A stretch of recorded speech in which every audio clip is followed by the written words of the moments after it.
Merci beaucoup, Joanne, pour ce chant qui illustre tellement bien la grâce. Dans cette émission, François, on a eu le témoignage de cette jeune fille qui est aussi une belle image de la grâce. Cette histoire que tu nous as contée à propos de Méphibosheth, qui lui aussi, on peut pratiquement pas avoir aussi belle image dans la Bible de la grâce de Dieu. C'est une vérité incroyable quand on y pense. Oui. Et malgré le fait que c'est une vérité formidable, comme on a vu dans le clip du chant, il y a quand même un combat, il y a une hésitation, parce que c'est tellement, comme je le disais au début d'émission, tellement contraire à notre nature humaine de façon de concevoir les choses, qu'il y a un peu comme un mystère là-dedans.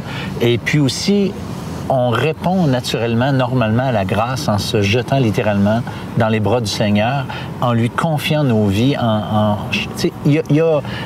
Mais le combat, François, il est un peu compréhensible dans le sens que nous, on réalise qui on n'est rien, on a raté les choses et Dieu nous offre en réalité le gros lot. Dieu nous offre la vie éternelle, le pardon de nos péchés, tout ça tout à fait gratuitement, moyennant le fait qu'on croit en son Fils. Voilà. Alors, je veux dire, c'est un échange inégal. C'est compréhensible qu'il y ait un combat à ce moment-là. Et Jésus, un jour, a dit, je ne mettrai pas dehors celui qui vient à moi. En plus, en voulant dire, regarde, peu importe qui t'es, si tu viens à moi, tu vas être bien.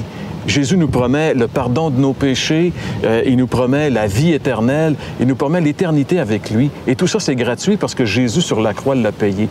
Tout ce que nous avons à faire, finalement, c'est de l'accepter et de le recevoir par la foi. Et on espère que vous ne vous priverez pas de la grâce de Dieu, mais que suite à cette émission, vous allez la recevoir, cette grâce.